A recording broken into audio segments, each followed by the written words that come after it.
Izin bertanya, bagaimana cara menghilangkan rasa futur dalam menuntut ilmu dan kembali semangat dalam beribadah seperti sholat malam? 1 tahun yang lalu waktu bekerja dengan gaji masih pas-pasan bahkan kurang, saya begitu semangat ikut kajian rutin seperti kajian Radio Solin setiap pagi. Bahkan kalau ada yang absen karena pekerjaan, segera saya kejar mencatat kajian ulang.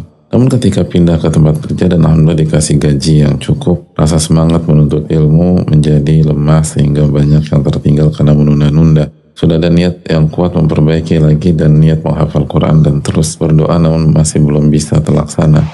Yang pertama, ini salah satu bukti bahwa harta itu ujian. Sebagaimana Allah firmankan, innama amwalukum wa auladukum fitnah. Sesungguhnya harta kalian dan anak-anak kalian adalah ujian. Dan tidak mudah menghadapi ujian harta.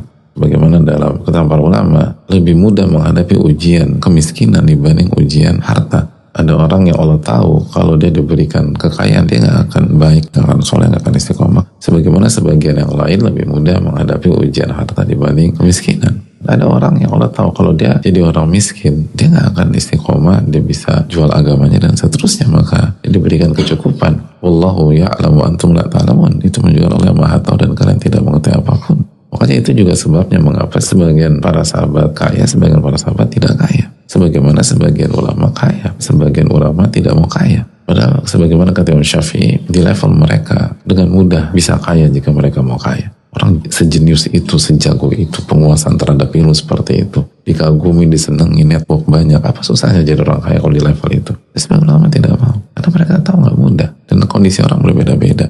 Dan ini menunjukkan nggak segampang itu orang mengatakan kalau saya kaya saya akan umroh, saya akan haji, saya akan ini dan sebagainya. Harta salah satu ujian terpelik gitu loh.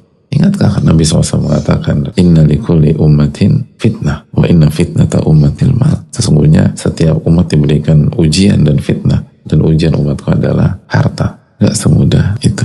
Jadi kalau kita memilih pindah kerjaan, gaji lebih bagus, ya jalani konsekuensinya. Emang gak mudah. Gak ada kewajiban kita berenang di Selat Sunda misalnya. Kalau mau berenang, banyak kolam renang. Tapi kalau Anda putuskan nyebur ke Selat Sunda, ya hadapi konsekuensinya. Itu keputusan Anda. Kalau gak bisa, ya jangan coba-coba. Hidup itu semua tentang keputusan dan konsekuensi dari keputusan tersebut. Dan itu gak mudah. Dan lagi-lagi ini harus membuka mata banyak di antara kita. Bukan hanya penanya, tapi kita semua. Khususnya yang berpikir hanya dari satu sisi. Saya pengen kaya, saya pengen kaya, saya pengen kaya. Gak mudah jadi orang kaya itu.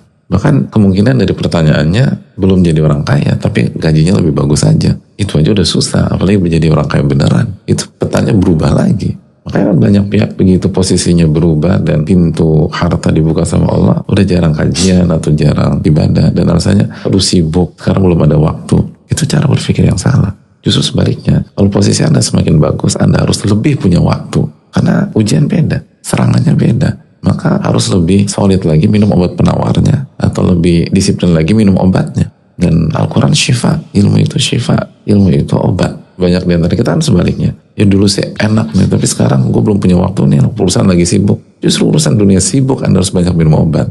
Jadi evaluasi kebijakan kita, dan kalau memang itu keputusan kita, mintalah pertanda jujur sama Allah SWT, jalani konsekuensi, dan harus bangun fondasi iman yang kuat dan ketakwaan yang kuat, dan jangan sampai hubung dunia dan seterusnya.